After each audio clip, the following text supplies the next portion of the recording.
Kaya mga idol, maluwag siguro dito ngayon. Tuloy-tuloy yung takbo natin dahil ito ay Araneta Avenue.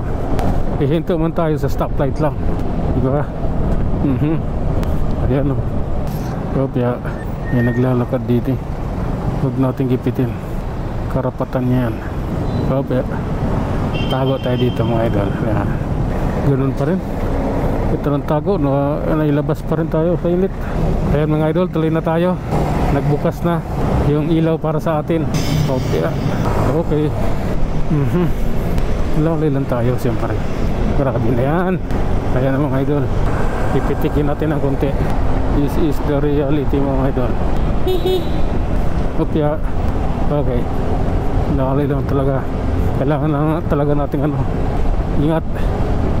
Alam mo yung mga bukol dito mga idol, yung tawag dito, yung nagdala ng lubak-lubak dito, yung spalto na tinapal-tapal.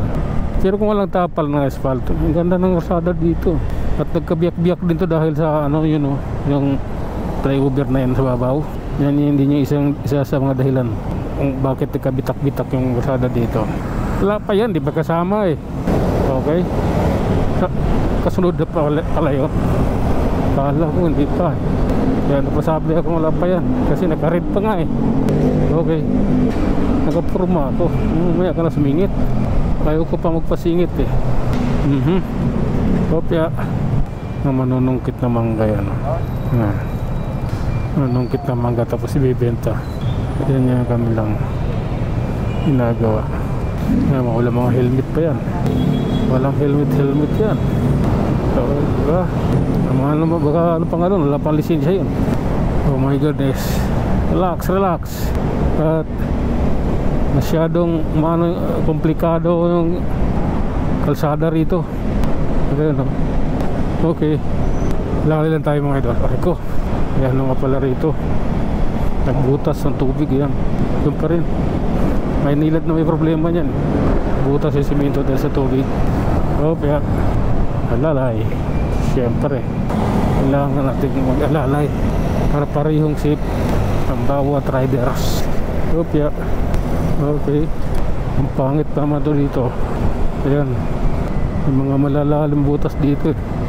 Riko. Pati bitlog magalo. Dumuduyan eh. Ay nako. Bante my idol. Sabi to side mirror mo no. Yan yung kalumayang eh. Yun ang problema eh. Yung pagsabit side mirror,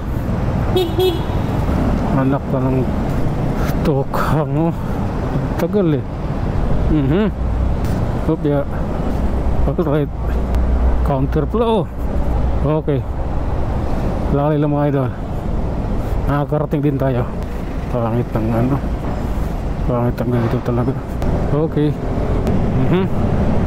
Ayun na nga mga idol, andito tayo sa lugar kung saan nagsisigsag kami dahil binago ang daan at nilagyan ng exit ang flyover. Okay, may stoplight okay, I love you all. Oh my goodness, ang pangit mo talaga. Putang yan, layo mo eh. Biglang ang kakanan papunta dyan. Ayop kang driver ka. Tulin pa niya eh. Ayop na yan. Okay mga idol, diretso tayo. Medyo pinainit yung ulo ko dun eh. Parang biglang kumulo yung dugo ko eh. Kasi kantabay kami, sa kaliwa ko siya eh. Sa pangatlong linya siya eh. Tapos bigla siyang kakanan papunta ron. Biglang ilulusot yung kamay ng pahinanti niya. Tapos hayop na yan. Waiting lang tayo mga idol. At andito tayo sa may ano ba to? Anong kanto niyan dyan? Ano pa sa unahan niya Banawi? Limutan ko yung kanto dyan. Okay, continuous to travel. Kapya mag-iingat kasi may mga butas dito eh. Baka mapalaban ka dyan sa butas, yari ka. Oo, di ba? Yung nandito may butas pa rin. Ayan pa di pa inaayos. Wala nang harang. Okay, dapat Araneta Avenue to, walang i-trek na ganyan Diyos ko naman. Ilubos-lubos ko na, bilis takbo ko eh. Kahit nakadilaw yung stoplight. Para sa Caloocan na tayo mga idol. Hindi ba? Okay. Ano na, magbigay tayo ng babala doon sa kasunod natin. And then, oh. Okay. Okay. Oh.